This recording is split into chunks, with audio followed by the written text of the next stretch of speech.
In this video, I want to show some workflow automation samples using a very powerful automation tool called n8n. So let's dive into the video. I have many sample workflows that I've built in n8n using the free trial. You can see there are many workflows. I'll show you two workflows. So the first one that I'll show is this API scraper to Notion database. So if I click on the workflow, it will show the workflow. So what this workflow basically does is when I click the execute workflow, it will basically fetch 100 fake posts from an API endpoint, a placeholder API endpoint.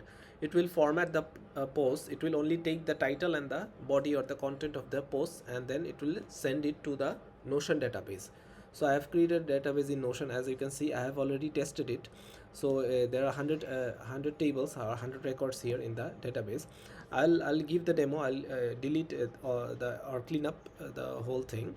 I'll just delete all the records in order to test it. So as you can see, this is how it's done. These are the nodes. So when I execute the workflow, it will take 100 fake posts, format the posts, and then send it to Notion. So if I execute the workflow, as you can see, it's all ticked, and in the Notion database, as you can see, it will start populating with 100 rows that it fetched from the fake posts. So this is how you can send formatted posts using only the title and the content, and send it to Notion database. This is what this simple workflow does. I'll give a brief explanation of how this workflow is done. So in n8n, all these workflows have a common pattern, which is a trigger that triggers a workflow or starts the workflow, then the action nodes that perform certain actions or tasks, and then the result, which performs a result based on the action nodes. So as you can see, there is a when the workflow is starts. So when does the workflow start? The workflow starts when you hit an endpoint in the HTTP request. So as you can see, this endpoint, when a user enters this endpoint, I'll just copy this endpoint and just use it in the browser. As you can see, it fetches 100 fake posts. Okay, there are 100 fake posts here, which has attributes of user ID, the title, and the body. So this endpoint fetches 100 fake or dummy posts from this endpoint. So this is what happens. So this starts the workflow. So when I hit this endpoint, this starts the workflow. And in the format posts, as you can see, each of these nodes, there are certain actions. So in format posts, as you can see, I get the user ID, the title, and the body. As you can see here, the user ID, title, and body. So I get the title and the body. These are the two ones that I want to send. In the output, I send only the title and the body, and I skip the user ID and ID. So this is what the format post does. So in the Notion, as you can see, I get from the format post the title and the body.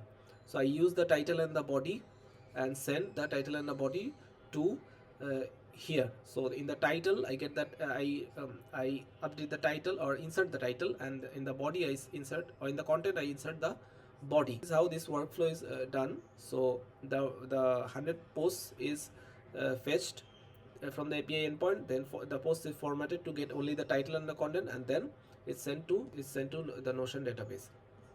So this is how this workflow is done.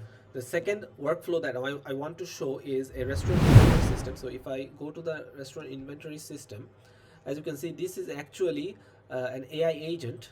As you can see, there is an LLM model used. So what happens in this workflow is, when there is a chat message received here, so for suppose there is a prompt from the user, it goes to the AI agent that uses a chat model, LLM chat model, which is Google Gemini chat model, the 2.5 flash model, and it uses memory to remember 5 or 10 messages. I have to check.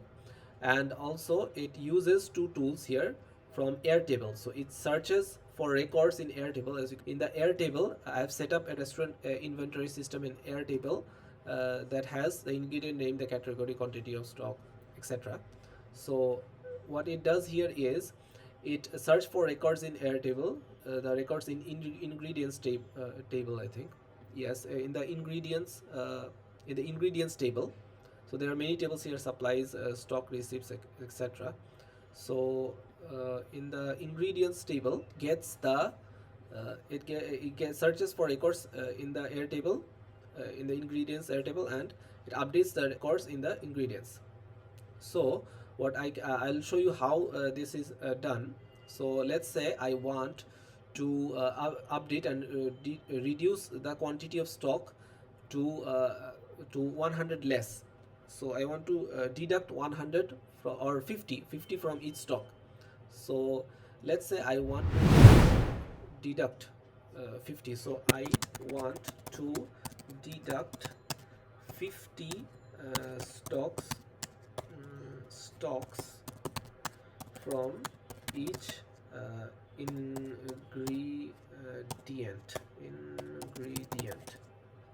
The 50 stocks from each ingredient. Okay. So what it does here, as you can see, it searches for and then it performs an update. As you can see, there is an update done here. So so as you can see, it has responded. I have deducted 50 stocks from each ingredient. So if I go to the, as you can see, there is a reduction here.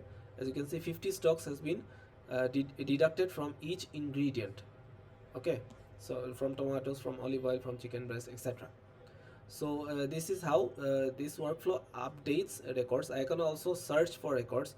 So let's say I want to search for the price per unit of olive oil. Let's say this is $10.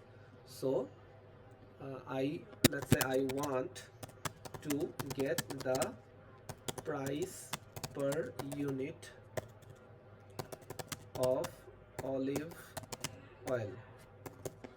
This was olive oil. Okay, of olive oil. Let's say this.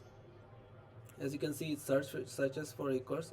As you can see, this is the result. The price per unit of olive oil is 10. So this is the $10. Okay.